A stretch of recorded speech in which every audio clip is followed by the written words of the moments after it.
शिवाय नमस्तुभ्यम हर हर महादेव। 5 सितंबर 2023 के दिन ललई छठ का व्रत किया जाएगा। यह व्रत जो है अपने आप में अद्भुत है। इस व्रत को हल छठ भी कहा जाता है, ललई छठ के नाम से भी जाना जाता है। बहुत सुख प्रदान करने वाला यह व्रत होता है, जो कि संतान की लंबी उम्र और संतान प्राप्ति के लिए, सौभाग्य के लिए और जीवन में आने वाली सभी परेशानियों को दूर करने के साथ साथ अखंड सौभाग्य के लिए भी यह व्रत किया जाता है। यह व्रत जो है जो श्री कृष्ण के बड़े भाई हैं ना बलदाऊ, उनको भी समर्पित यह व्रत माना जाता है। और छठी मैया को समर्पित यह दिन है ही।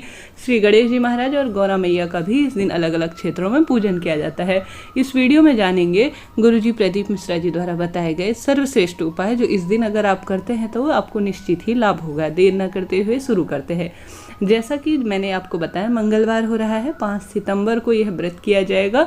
इस व्रत में प्रदोष काल का समय, शाम के समय पूजा महत्वपूर्ण मानी जाती है। सूर्य जो है अस्त होने के समय में विशेष पूजा की जाती है। कई क्षेत्रों में सुबह भी कर ली जाती है। तो प्रदोष काल का समय रहेगा 6:40 से 8:58 के आसपास। अगर आप पूजा कर लेते हैं तो शुभ मुहूर्त के रूप में जाना जाएगा।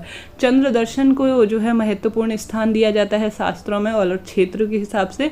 तो चंद्र दर्शन जो है अर्थात चंद्र देवता 8:40 के आसपास आपको दर्शन देंगे। स्क्रीन पर भी लिखा हुआ है। इसके बाद जो है व्रत का पारण कर लिया जाता है। तो आप अपने अनुसार पूजा इत्यादि कर लीजिएगा। दूसरे चैनल पर कम्युनिटी में दिया हुआ है, पूजा की विधि संपूर्ण रूप से बतलाई गई है। कृपया उस वीडियो को देख लीजिएगा। अब इसमें दोबारा से बताना सही नहीं होगा। देर न करते हुए उपाय जान लेते हैं। गुरुजी की अभी जो हाल की ही कथा गई है ना, इससे पहले वाली, गुरुजी ने एक गजमुख मालिनी का उपाय बताया है, जो कि ऐसा आपको लगता है ना कि मेरे जीवन में, नारी के जीवन में खास तौर पर नारियों के लिए यह उपाय है कि बहुत अधिक परेशानियां आ गई हैं, मेरे विवाह में अड़चन हो गई है, कहीं ना कहीं पति ने मुझे छोड़ दिया है, या मुझसे अच्छे से बात नहीं करते, या मेरे संतान संबंधी परेशानी है, या जो है कोई प्रतियोगी परीक्षा भी अटक रही है। कुल मिलाकर कोई भी परेशानी है, नारी के जीवन में भारी परेशानी आ गई है, तो इस उपाय को कर लेना चाहिए। क्योंकि गुरुजी कहते हैं माँ गजमुख मालिनी कौन है, सबसे पहले यह जान लीजिए। यह जो है जिन्होंने महादेव की और माता गौरी की सभी संतानों को अपनी गोद में खिलाया है, माता अशोक सुंदरी, श्री गणेश जी महाराज और सभी जो है उनको गोद में खिलाया है, वह है। और यह प्रिय सखी माता गौरी की मानी जाती है। इनको ऐसा वरदान प्राप्त है कि आपके नाम से जो नारी गजमुख मालिनी माँ के नाम से जो कार्य करेगा कोई भी, उसके जीवन के तत्काल कष्ट मिट जाएंगे। तो उपाय करने के लिए आपको सरलतम तरीके से 1 दाना चावल का लेना है, 1 लाल फूल लेना है और 1 मात्र बेलपत्र लेनी है। अब आप सभी जो है 1 बेलपत्र महादेव पर चढ़ी हुई भी ले सकते हैं। लाल चंदन ना हो तो कोई दिक्कत की बात नहीं है, सरल साधारण सा आप चंदन ले सकते हैं। पीला चंदन भी काम में लिया जा सकता है। पीला चंदन ना हो तो साधारण जो है चावल भी आप ले सकते हैं।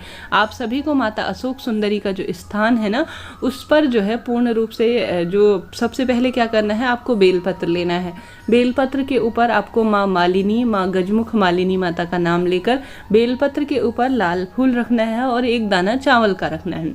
रख दिया, अपनी मनोकामना बोलनी है कि हे माँ गजमुख मालिनी, हे महादेव, हे माता अशोक सुंदरी, हे समस्त शिव परिवार, मेरे जीवन में बहुत अधिक दुख तकलीफ है, मेरा कष्ट दूर करे। ऐसा कहते हुए आप सभी को इसे जो है जो माता अशोक सुंदरी का स्थान आप जानते ही होंगे, वहाँ पर स्पर्श कराकर शिवलिंग के ऊपर समर्पित कर देना है।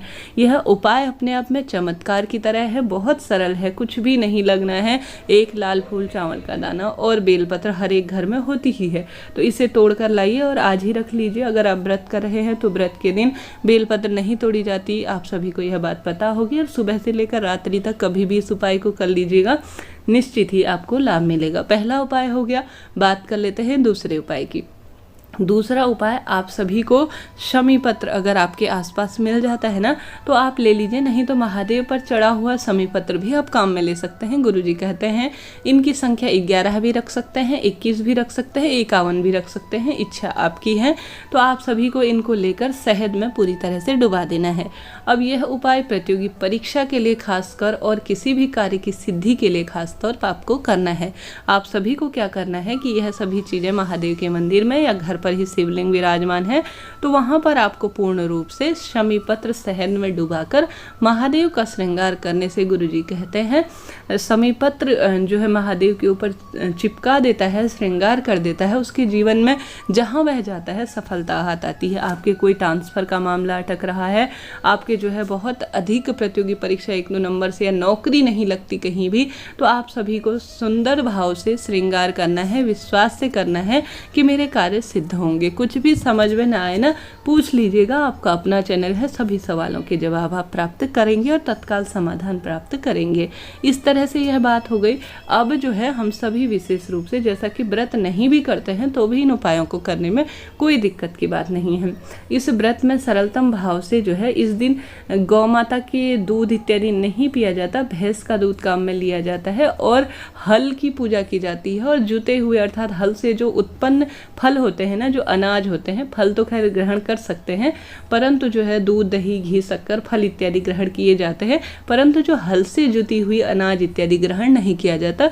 इस चीज़ का ध्यान रखें। परंतु इन चीज़ों का दान किया जाता है, बहुत शुभ माना जाता है।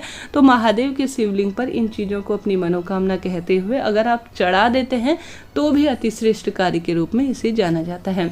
आप सभी इस दिन विशेष रूप से आपके क्षेत्र में अगर व्रत पूजा की जाती है तो वहाँ पर दीपदान करेंगे, नहीं तो आप कहीं सिटी में रहने लगे हैं, विशेष पूजा आराधना नहीं करते, तो मंदिर में दान जरूर से कुछ कीजिएगा, भले ही दीपदान करें।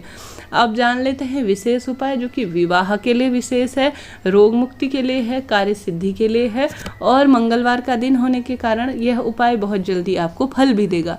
सामान्य सरल तरीके से महादेव के शिवलिंग के ऊपर आप सभी को जो है विवाह की कामना के लिए, एग्ज़ाम जो चल रहा है उसकी कामना के लिए आप सभी को थोड़ा सा कुमकुम लेके जाना होगा और लाल फूल लेके जाना है। लाल फूल और कुमकुम आपने सुना भी होगा। यह उपाय आपको जो है महादेव के शिवलिंग के ऊपर सबसे पहले चढ़ाना है जल, विधि विधान से पूजन करना है जैसे भी करते हैं। अब आप सभी को माता अशोक सुंदरी का ही यह उपाय है। आपको माता अशोक सुंदरी के स्थान पर कुमकुम लगा देना है पूर्ण रूप से और उसके ऊपर लाल फूल लगा देना है।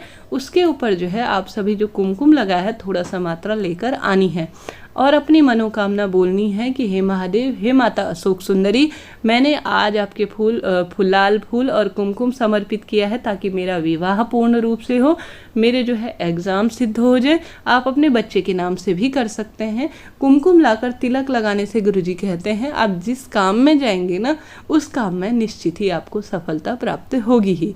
इस दिन जो है, जैसे कि उपाय तो हमने बात कर ली, इस दिन जो है श्री राम, जो श्री कृष्ण के बड़े भाई है ना बलदाऊ, उनका विशेष रूप से पूजन किया जाता है। संभव हो तो इस दिन कान्हा का भी पूजन करें, क्योंकि यह महीना उन्हें ही समर्पित है, कन्हैया को। और उनके बड़े भाई बलदाऊ को भी यह दिन समर्पित होता है, जो कि शेषनाग के अवतार माने जाते हैं। उनके नाम का दीपदान करें, उनके नाम का जो है पूजन इत्यादि का करने का प्रयत्न करें। हल की पूजा इत्यादि भी इस दिन की जाती है। तो इस तरह से यह सरल सम उपाय थे।